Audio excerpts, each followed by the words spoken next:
দেখি ହାତ ଏଇ ଯେ ମେହେନ୍ଦି କବେ ବାହା କରବ ହୋଲି ପରା ବୋଲି ହୋଲି ହ୍ୟାପି ହୋଲି।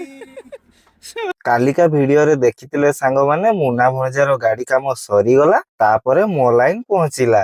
ଆମ ୟୁନିକର୍ଣ୍ଣରେ ବି ଟିକେ ଟିକେ କାମ ଥିଲା ସେଗା ସାରିକି ଆମ ହିରୋ ଗାଡିକୁ ଚେକିଂ କରୁଛେ କି ହେଇଛି ସବୁ ଏକାଥରେ ଠିକ କରିଦବା ବୋଲି। ଏଟା ଆମ ଘରର ଫାଷ୍ଟ ଗାଡି। ମୁଁ ସ୍କୁଟି ନେଲା ପରେ ଏଇ ଗାଡିଟା ଆଉ ଚଲା ହେଲାନି ପଡି ରହିଲା ସେଥିପାଇଁ ଆଉ ଷ୍ଟାର୍ଟ ହଉନି।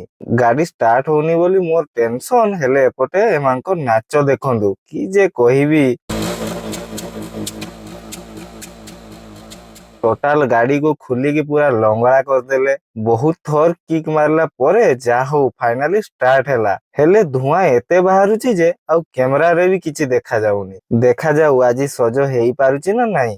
ଏଇ ଏତିକି ସବୁ ଅପରିଷ୍କାର କଲା ପରେ ବି ଗାଡି ସଜ ହେଲାନି। କି ଜିନିଷ ସବୁ ନୂଆ ଲାଗିବ ଟାଇମ ହେଲାନି ବୋଲି ସେଟା ଆଉ ଦିନେ କରିବା। ଭାଇ ବି ଗାଡି ନେଇକି ଭଡା ପଳେଇଲା। ମୁନା ଭଣଜା ବି ଘର ପଳେଇଲେ କାମ ଅଛି ତାଙ୍କର କହିଲେ। ଭୋକ ବି ବହୁତ ଲାଗୁଛି ସେଥିପାଇଁ ଗୋଡ ହାତ ଧୋଇକି ଆଗ ଖାଇଦବା। ଖାଇକି ଟିକେ ରେଷ୍ଟ ନେଲା ପରେ ଗାଧେଇବା। ହାତଗାର ତ ଅବସ୍ଥା ଜମାରୁ ନାହିଁ ପୁରା କଳା ହେଇଯାଇଛି। ଆଜି ଏଇଠି ରଖୁଛି ସାଙ୍ଗମାନେ ଦେଖା ହବ ନେକ୍ସଟ ମିନି ବ୍ଲଗ ରେ। ବାଇ ବାଇ ଜୟ ଜଗନ୍ନାଥ।